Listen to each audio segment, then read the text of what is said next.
expect from these stages, and what are some of the challenges, when kids reach those stages? If we don't navigate them appropriately, what are the things that might happen?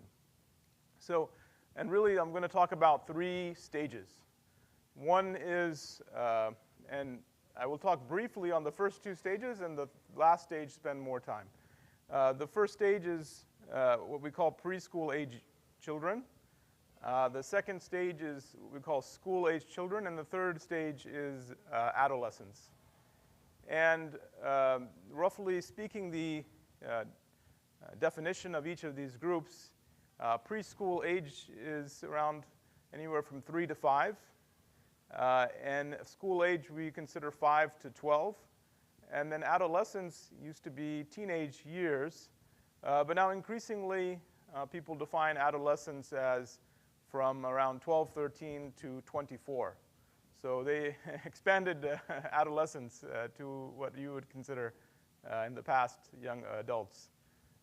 But that's now what we call a prolonged adolescence. That's what happens. So these are the 3 stages. And we'll spend more time on the last one and more about some of the factors in this environment that affect youth thinking, in particular that affects that age and even younger ages. So the first stage is that preschool age child. And when you think of the preschool age child and how their development is, now anyone who has children can reflect back on their own children, but basically it is the first time when they go from being, to themselves and start interacting with other children. They have some capacity for sharing. You have a younger child and you try to get them to share, it becomes a terrible problem. You start to realize that younger children have much more difficulty with sharing. But as they get a little bit older, they can understand this concept of your turn, my turn, his turn. They start to have some joy in some basic abilities that they gain capacity over, like being able to use the bathroom themselves, being able to do very small kinds of things on their own. They always want to try to do things on their own, even if they're not successful. They play play games like playing like their mom and dad, and try to play a lot of fantasy play. This is the time when a lot of children may have like imaginary friend and things like that. That's a normal activity. So they have to, during this time, start to learn how to negotiate conflict. They become more independent, and they start viewing themselves as a real person with feelings and thinking. So, what are some of the issues that happen here? You have separation anxiety, you have problems with toileting. Sometimes kids can play cooperatively, but some kids have problems playing. They become more aggressive. So, you have some children who are more aggressive, and then the daycare is calling. The family, he's hitting all the children, and happens more in boys. Obviously, there's a language development, so some kids who are more able to speak are less likely to get into physical altercations. Kids who are less likely able to speak, they have more problems. So when we see this age, we learn, there's a couple of things I wanted to just talk about. One is that learning from imitation. So they're pretty much picking up everything by imitation. And so for parents, when we're thinking about how the factors that affects a child in this age in terms of their thinking, one of the things that we can control is the environment. So in other words, at home in particular, if they see more conflict, more aggression, loud noises, disorganization, the things that they're learning just by imitating you needs to be taken into account. And one really has to be more careful about the environment in the home at this age so that they can learn appropriate emotional regulation. If they see people always yelling and angry, they'll have trouble controlling their own emotions. And when they go to school, suddenly teachers say, why are they so angry? Well, that's how they learned, by imitation. And so that's an important thing to really think about. And also interaction with children. So, this age, in traditional societies, there would be natural interaction with other children. But now, sometimes, kids don't have interaction at this age, and you have to think about how you would kind of promote that interaction so that they can have this natural process of learning how to negotiate with other children. The children that grow up alone without other children, you find that they have they become more selfish and harder to negotiate, basic things like sharing and cooperation, which is very critical in life. So this is one of those things that if you don't have a child that is around other people, you also may want to think about how you can increase their interaction or have some level of interaction with other kids. So I'm going to move on from that age. There's a lot of things with this age, but I just wanted to mention those 2 points as factors that might be, easy thing that you can address for kids that age. So now we move on to the next stage, which is school-age children. And school-age children in particular, they start to become more like young adults.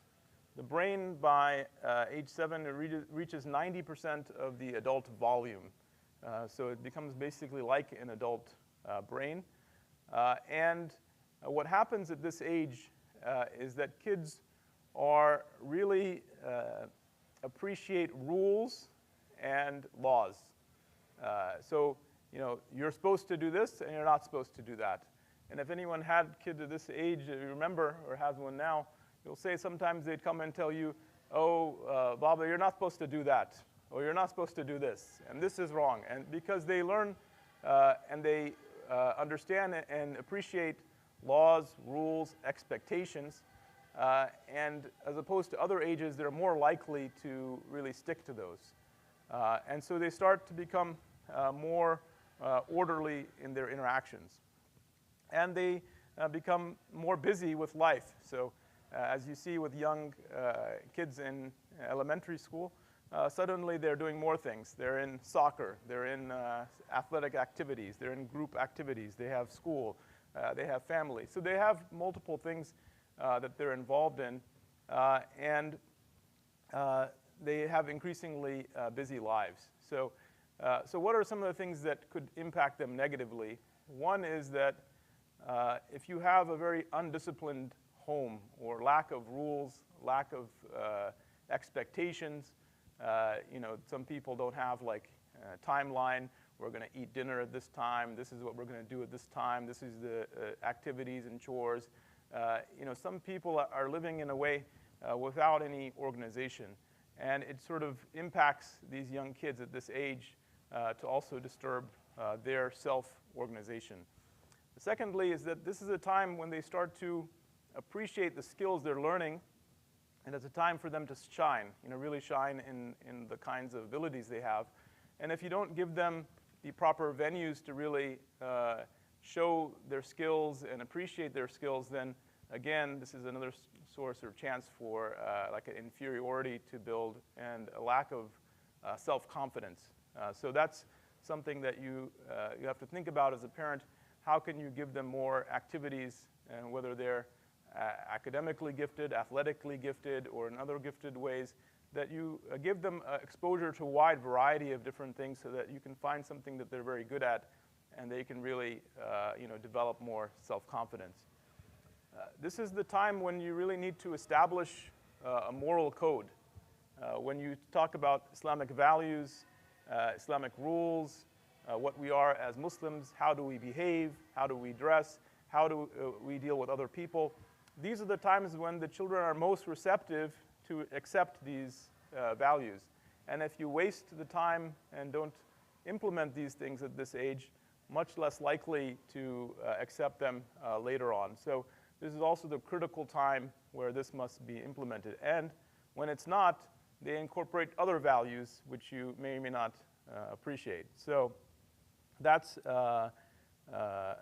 another thing that you need to be careful about. And then the last thing, excitement for learning.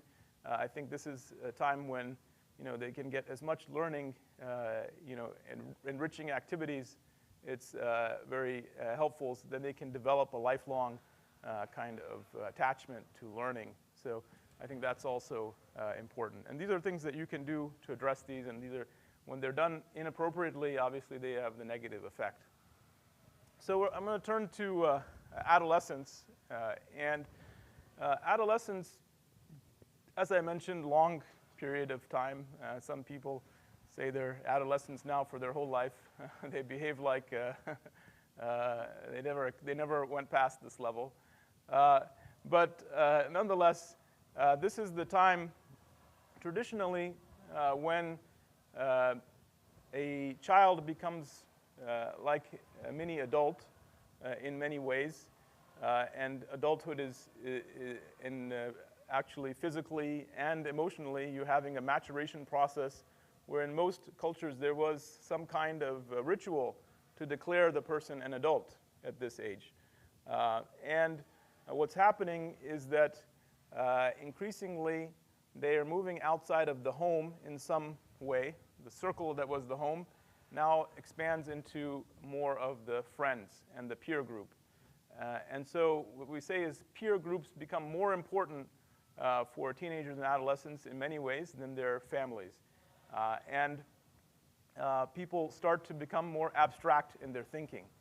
So before you taught them rules and expectations and laws and ways to behave, now you have to explain the why behind something. Why do we do this? What is the reasoning behind these laws? Why is this superior to another law?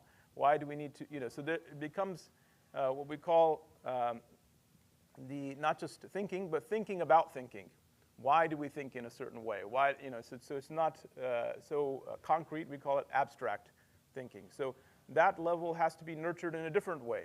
So, teenagers are no longer as receptive to just being told what is, but why is. And so if you, on the other hand, you don't adapt for your child's adaptation, now you're telling them, be quiet, this is how it is, And then that doesn't stop the questioning. It just turns it into, I'm no longer going to get information from this area. I will get it from myself, from the internet, from my friends, from so on and so forth. So it doesn't help to stop the questioning. It helps instead to change your way of thinking at this age to try and fit their needs intellectually.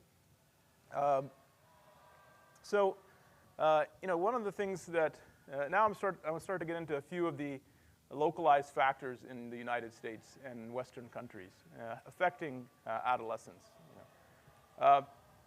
One of the things, like we said, they are more likely to be attached to peer groups.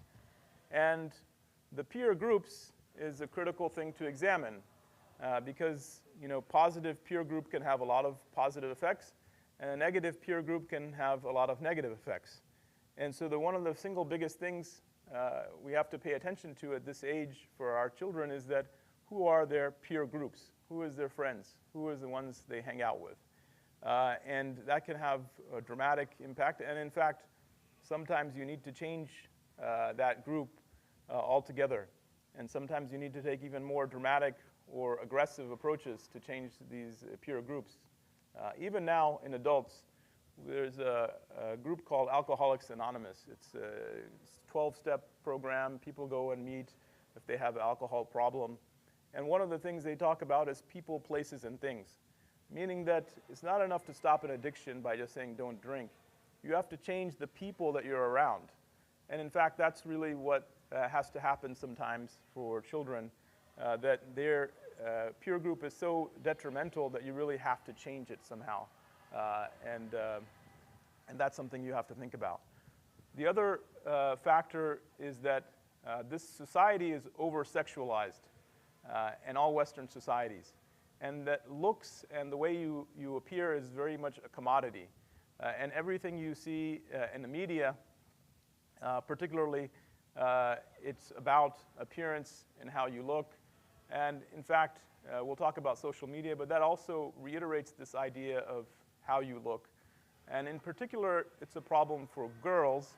There is research that links the over-sexualization to 3 of the most common mental health problems in girls, which is eating disorders, low self-esteem, and depression. So, in fact, this has a direct negative impact. And the more one consumes of media, the more one is sort of more likely to feel bad about themselves in that regard. There's also a reality that, before this, many kids don't realize, anything about money. But now suddenly people realize, oh, we don't have very much money compared to this guy over here, my friend. And suddenly people realize, oh, we're poor, or we're rich, or things like this. And so there has to be a navigation about the aspect of money. Because if you don't have a diligent conversation or a value system around money, then you'll pick up the value system which exists in this society, which is materialism. And so it becomes like one of these negative, corrosive parts of somebody's personality that suddenly they're all about money. And if you don't teach them the right values in this regard, then you'll develop a materialistic kind of focused individual. The other thing is that America and Western societies tended to be more individualistic versus community-based. And you'll see that if you go back to any traditional society, they're all about community. And it's not really much, the individual is there, but you're part of a family network, a community network, a tribe network. It's not so much like an individual personality thing. And in America, everybody's taught to think different and be yourself. And so you have to inculcate the values of communal thinking and becoming part of a community, that you're part of an ummah, you're part of a society, you're part of this tribe, you're part of this group. And so also the idea is that you're not doing everything for yourself. So this is where getting kids involved with charity work or volunteering is very important, because it shows them that everything's not about the self and getting the best job and the best money and just being about yourself, but rather it's about how we deal with each other as a community. I talked about negative impact on girls, but boys in particular, when their peer groups are bad, sometimes it can lead to very negative outcomes, like getting involved in gangs or criminal activity. And in fact, that's one of those things where you may need to take a more dramatic step. If you're living in an environment where a few steps down the road is a gang, you may need to move, literally move from this area, because it's otherwise, that is very impossible to change a peer environment. And so, sometimes we would say, people take dramatic steps of leaving the country or going to a Muslim country or other places, but in a smaller way, for sure, sometimes you do need to make a dramatic step depending on your child and how they're developing, because sometimes the peer group is too strong and you can have no hope of overcoming that influence. So I wanted to move on to social media. And social media, in 2012, there was a psychologist, Jean Twenge. Basically, she suddenly started noticing that mental health of the kids in America and Western countries, or like basically highly developed countries, was deteriorating rapidly, going downhill. And she was trying to find out what are the factors, why are the mental health deteriorating so rapidly. And it was around 2012 when we now had more than 50% of the population had what? Smartphone. 50% or more had a smartphone.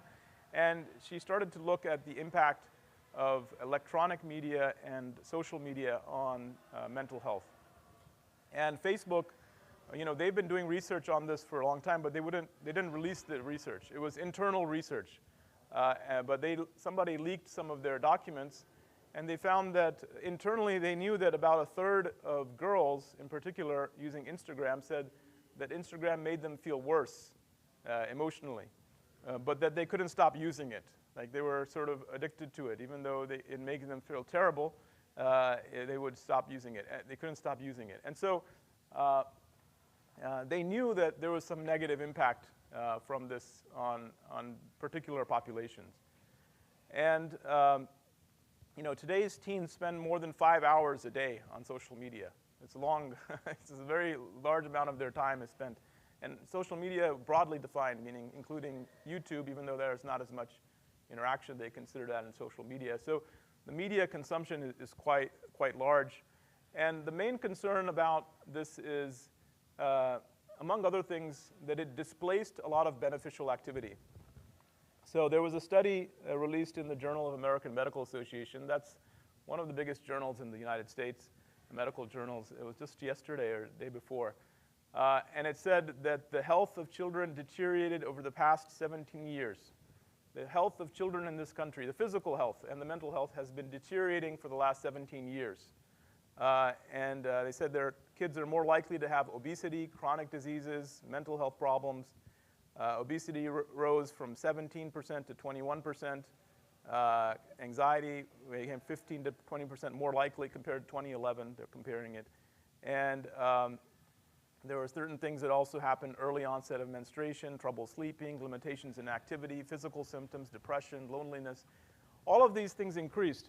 And if you think about it, they're all somewhat linked, or you could link them all to excess use of media. So the more media you use, it's a passive activity. The less active you are, the less physically active you are, the more likely you are to gain weight, the more likely you are to not have actual interactions with people, so the more likely you are to be lonely. The more likely you are to be exposed to overly sexual material.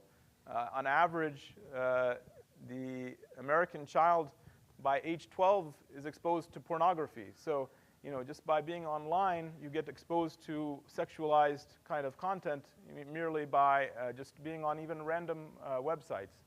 And so all of these things together, you see that a dramatic change happened. In fact, many of us who grew up before this media, you'll see, like, when we used to go home after school, everybody was outside and playing. But now you go home outside, there's nobody outside in the neighborhood. You see it very dramatically. Anybody who witnessed it at old times, they would be very dramatically different. And so that has a huge impact just on the fact that they're in their house. They're not even interacting with people, and they're not doing anything physical. All of that affects them physiologically. So we said girls are more likely to start menstruating earlier, and one of the reasons for that is obesity, for example, increases early menstruation, but also exposure to sexual content increases your early menstruation. So there's many different things can impact it. And all of them can be linked in this kind of concentration around excess and overuse of media. There was an experiment in 2019 that forced people to stop using Facebook for 4 weeks, no social media. And they found that the people who were logged off spent more time with their family and friends. So, to think about, it's not just the thing they're doing, it's the thing they're not doing. It's the absence of beneficial activities that are happening. So there's something you have to think about very carefully especially in this age group. But we'll talk about it. We're talking about it as teenagers, but increasingly kids are getting exposed much earlier than that even. So how many children you see, 5 or 6 or 7-year-old in the masjid walking around with a phone? You can just watch any time during the day here, and you'll see that people are younger than teenagers are also getting exposed early on and getting addicted to electronics and media. You see interesting phenomenon where kids are at home, right? So they're not going out, they're not playing. But what are they also not doing? They're not interested in, for example, learning to drive. In the old days when we had, as soon as we turned 15 or 16, whenever the license was available, everybody would go and get it, and suddenly everybody would be out and trying to drive. Now some teenagers, they're turning 18, they still haven't gotten their driver's license. They're more isolated, so they're having a prolonged era of dependence and childhood, and that's why he said adolescence keeps going, because they're not really doing the necessary activities of independence that old times people did naturally. Because if you didn't drive when I was a young person, you couldn't meet anybody. You couldn't, you would just be at home alone. And your friends would be meeting somewhere and you wouldn't be able to get there. But now nobody's going anywhere, so you're all in the same boat. You're just at home and engaging in these kinds of things, interactions without ever leaving. And we say girls are more on Instagram, but boys are also doing social media in large amounts on video games. So, kids are, you don't consider video game a social media, but in fact that's is a big part of it, because you're playing a game and your friends are on, you're talking, and it is, you're meeting people from all around the world who are also joining you on that game. There's more things, for example, the more media you consume, the more trouble you have sleeping. Kids spend up, before you know it, you're like, why are they so tired in the morning? Oh, we realized at nighttime they were getting up after you went to sleep. They were up on the games. They were up on whatever. And you didn't know it for weeks or months at a time. So again, that also, when you don't sleep well, you do poorly in school, you have problems with concentration, you gain weight because sleep is important for regulation of your weight and your metabolic activity. So a lot of negative things happen together. All of these things are broadly negative. There was a few other things I wanted to talk about in this regard. There was some examples I wanted to give of negative social media, just to give an example. I'm sure you guys have more examples than I do. For example, we talked about how Instagram affects girls in particular negatively. I'll give you a straight up example. They post a picture of themselves. Somebody says you look nice. Somebody says you look ugly. Suddenly, you don't ever listen to the person who told you look nice.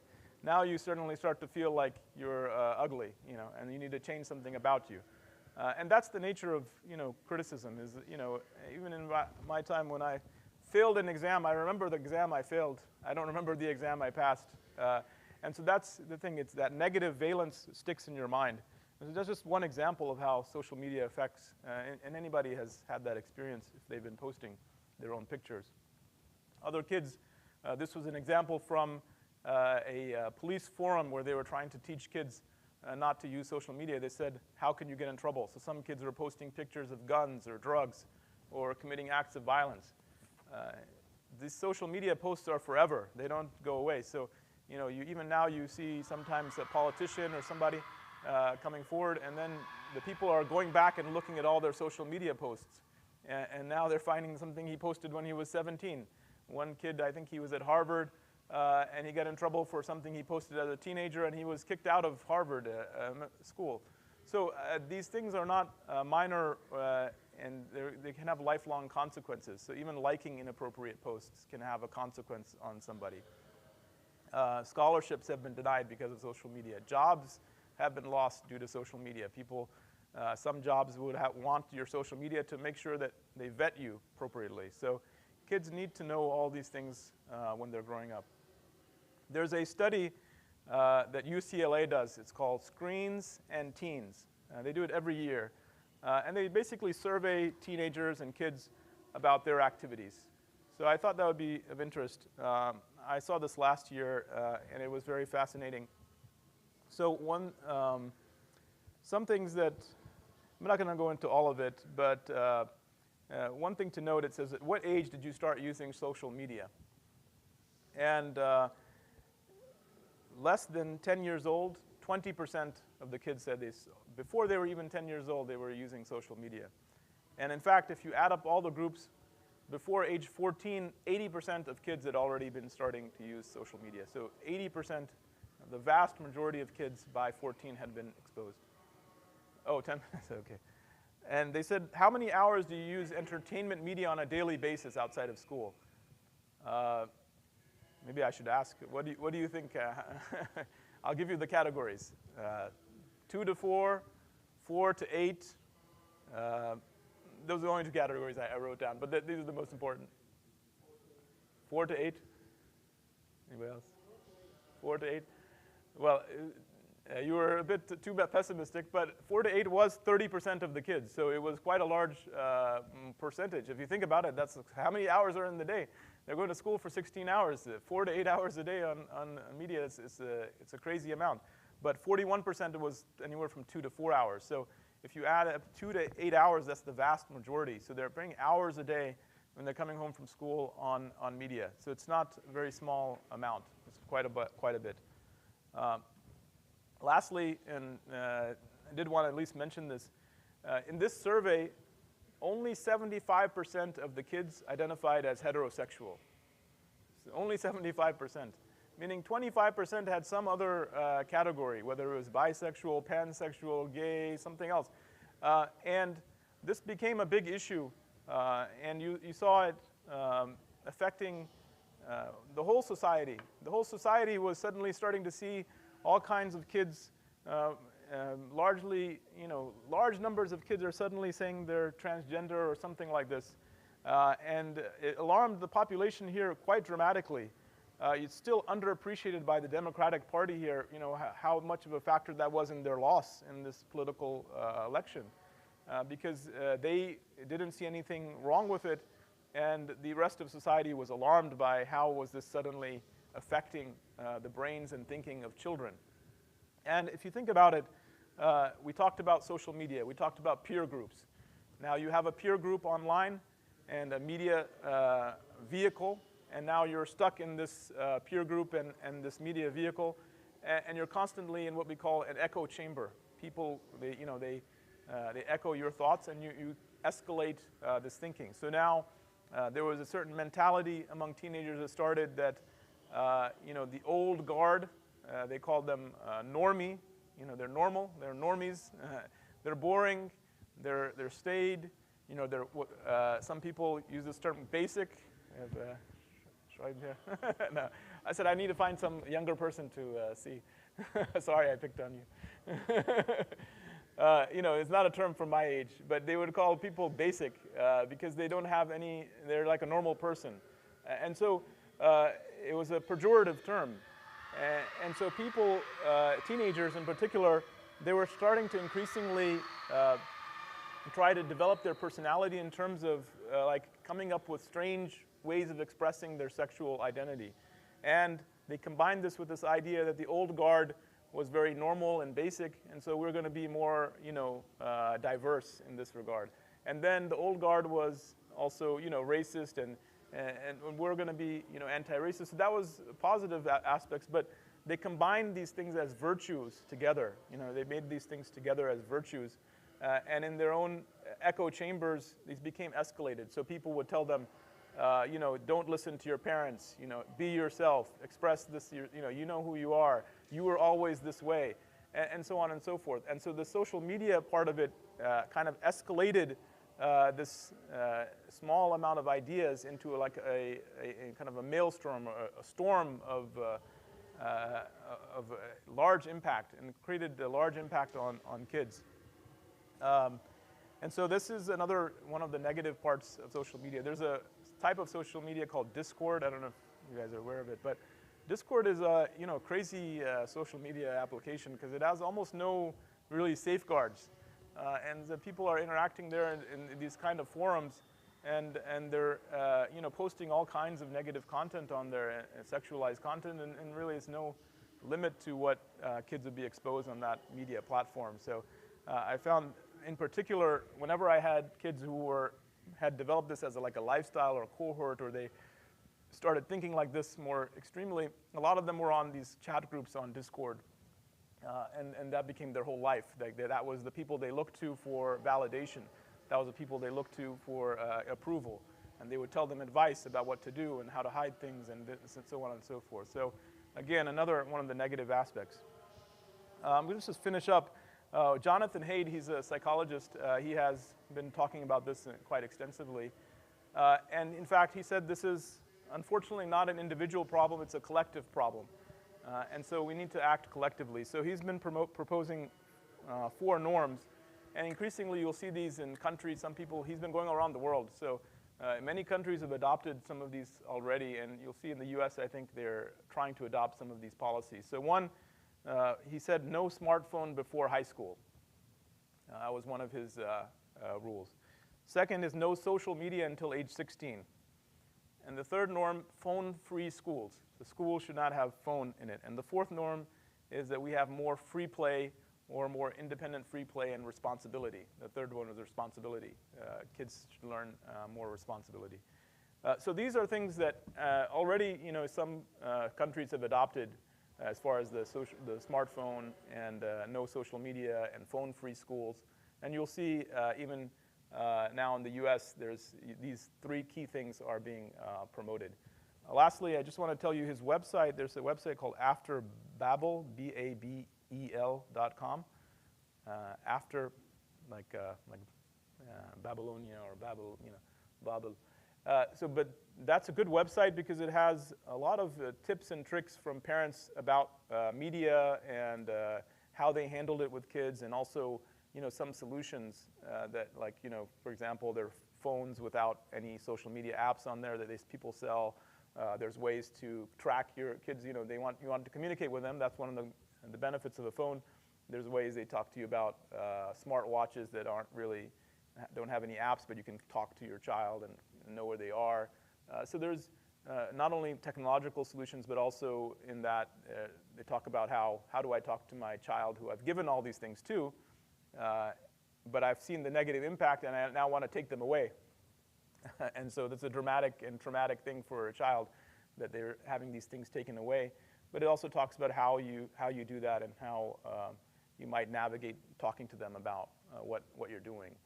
So I found that very useful. It's a website, it's free, and it has a lot of articles, and it has a forum where people talk about how to navigate these things. So this is a small time to talk about all the factors, but these are just some of the, I think, key factors that I came to my mind. So, yeah. Yeah.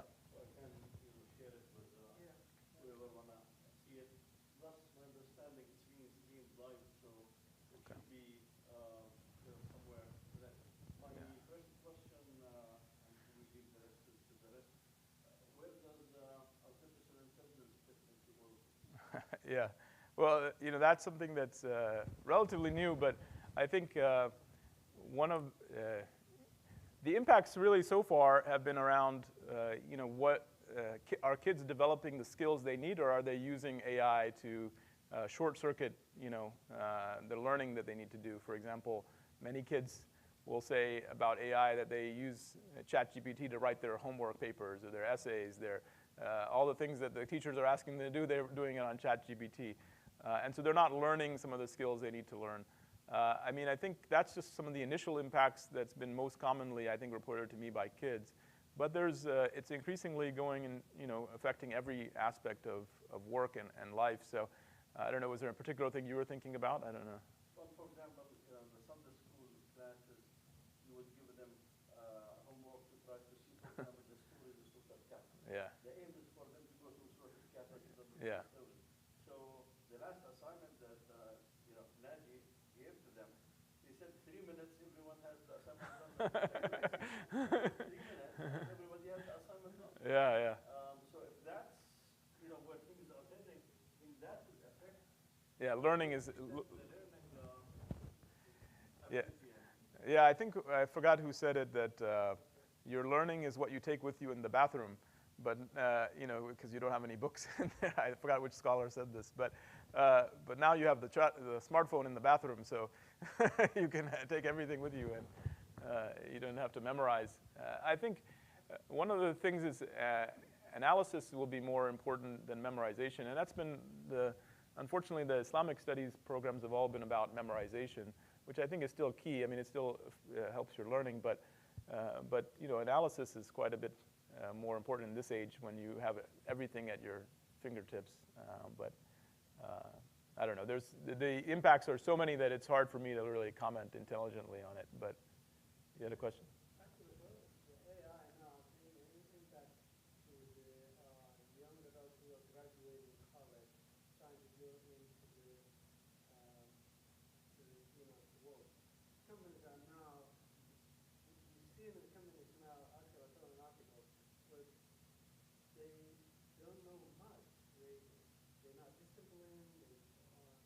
Yeah. Everything when you ask something, they immediately go to the phone and they ask ChatGPT. Yeah, yeah. So it's impacting the ability to actually function so, normal in the workplace.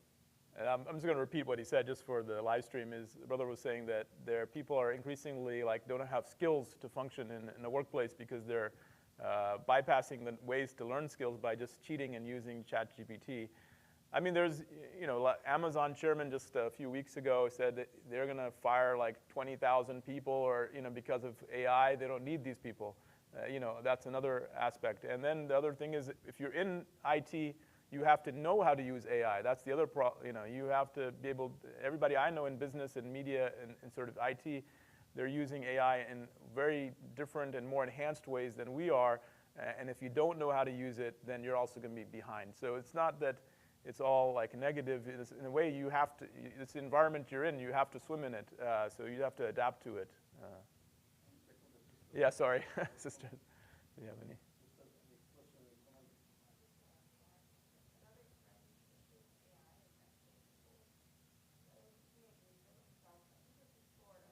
Mm-hmm. Yeah. Yeah.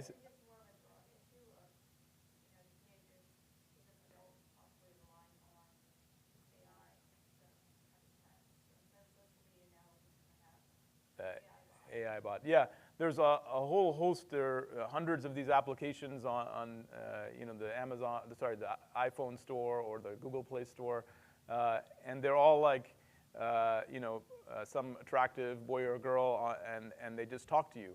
And it's almost like if you're a young person, you feel like you've developed a relationship with this thing, and it's very deceptive. You think for us, we think it's silly, but it's the real thing that kids are doing. They're engaging in these kinds of relationships that it's kind of distorting their mind because it's kind of feeding them certain things about how to behave and how to talk and how to think as well. So. I think one of them have committed suicide. Yeah, that's what she was talking about. Yeah. Yeah. In this regard, then it looks like this phenomenon, the parents are totally in the dark.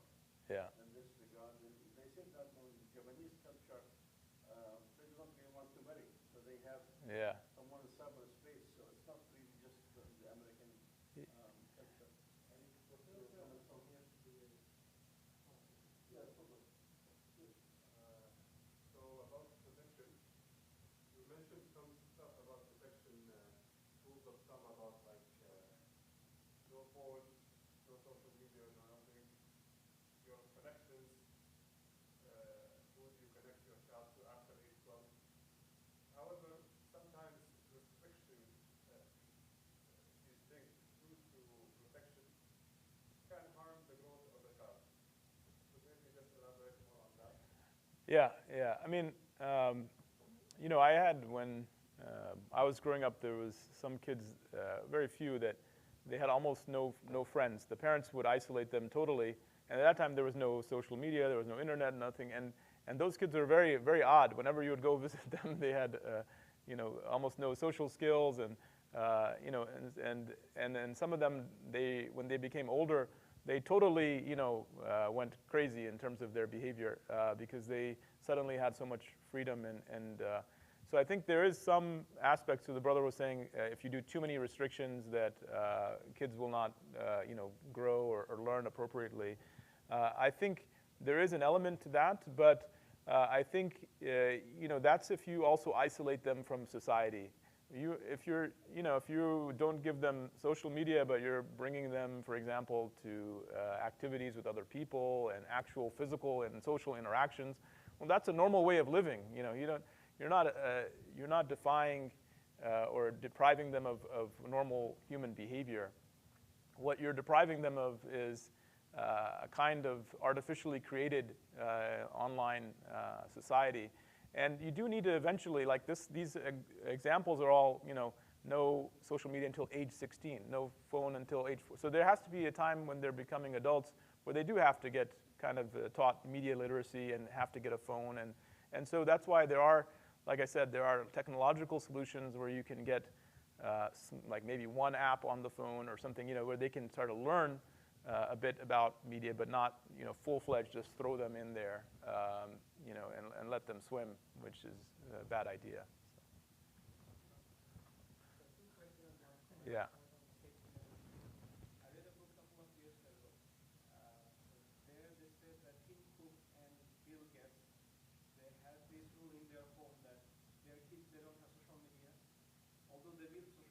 Yeah. They're only books. You just need to read books. You cannot use social media. They're saying that these people, they know what they're doing, but they're doing it for profit motive. They know that they're playing the mass people. Yeah. You can also use the notifications. Yeah. They come with, either with the Let me stop you there just so I can tell the people online what you were saying. It was saying brother was saying that the people who made these applications, and these smartphones, Tim Cook, Bill Gates, that in their own homes they banned these applications, and it's a reality that many of the people who are smart, they realize that this is causing a bad negative impact on personality, memory, learning, all of the things that you want somebody to be a dynamic person as an individual, how they can develop. It's kind of blunting it in many ways, and so they found, but they didn't care about other people, but their own kids, they're selfishly avoiding. And also he was mentioning that there is a kind of addictive feeling from this kind of media where you can't stop using it. There's notifications. If you find some of them, they continuously scroll. You can keep scrolling and scrolling and scrolling and scrolling, and it doesn't stop. So you don't stop yourself. It's not like the old days there was a page you watched or something you read. Doom scroll, yeah. So. The question is, I found it astounding that in the Western world, I'm from a third world country. Yeah, yeah. I was born and raised there. But the number one problem is the loneliness problem. In fact, UK has appointed one loneliness minister. Yeah, yeah. I found it very confounding and very complex. Why Western world, like they have everything, and they don't have any lack of material support, and they can do whatever they want. Why do you think they have this, and how does that impact the next generation? Yeah. It's not just the Western world. I mean, this is a big problem in Japan and in Korea, in Asia. And increasingly, we say we're isolated from it, but, there's a whole huge exposure to social media and smartphones in the Muslim world, and some of these exposures are going there. But I think one of the problems is that we were told that social media would be an antidote for loneliness, because now you can talk to anybody. You're in your home, you were lonely. Now you have the world you can talk to. But in fact, the opposite happened. And it's what I talked about in the beginning. When we didn't have phones, we went outside and we interacted with people. But when you had phones, now you're suddenly inside. And if you're having less interactions with people, and you're having less meaningful interactions. Yeah, you talk to somebody in Japan, but who is that person? It's not a real person. It's not somebody like you are actually connecting with, who's going to come and visit you if you're sick, who's going to, things that are actual real life things. So you're increasingly isolated. Not only you spent all your time on the online interests, you didn't spend time in the local, the real world. So now you didn't have these connections. Now you're more lonely because you don't have anybody around you in reality. And so that's, you're right, the WHO declared loneliness a worldwide health epidemic. Japanese even have a term for it called hikimori, where there's some adults who just spend their whole life alone in their house and don't talk to anyone. And so this is a kind of a neurosis or a lifestyle or something that they've developed. Yeah. Second, in Puerto Rico, hosting the city for weeks. Yeah. MBR has a report, met with this dentist, this lady. She said she was surprised that the kids 6 and 7 was sitting so basically said, why don't you go play outside?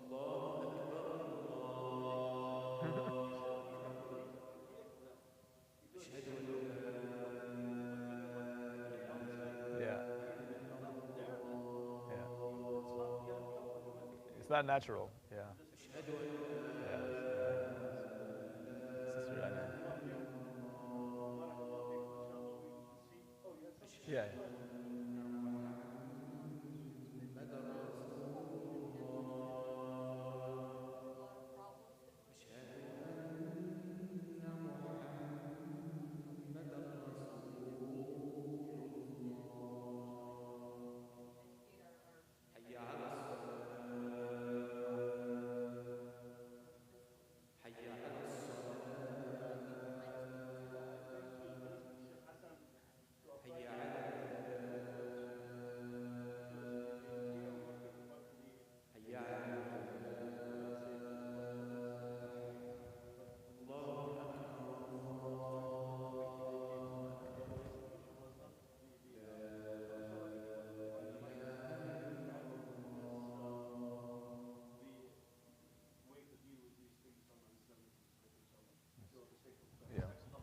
thick.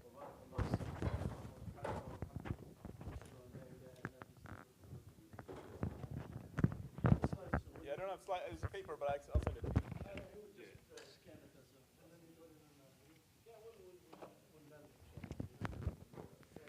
You're supposed to represent the young people, you know. You didn't say anything.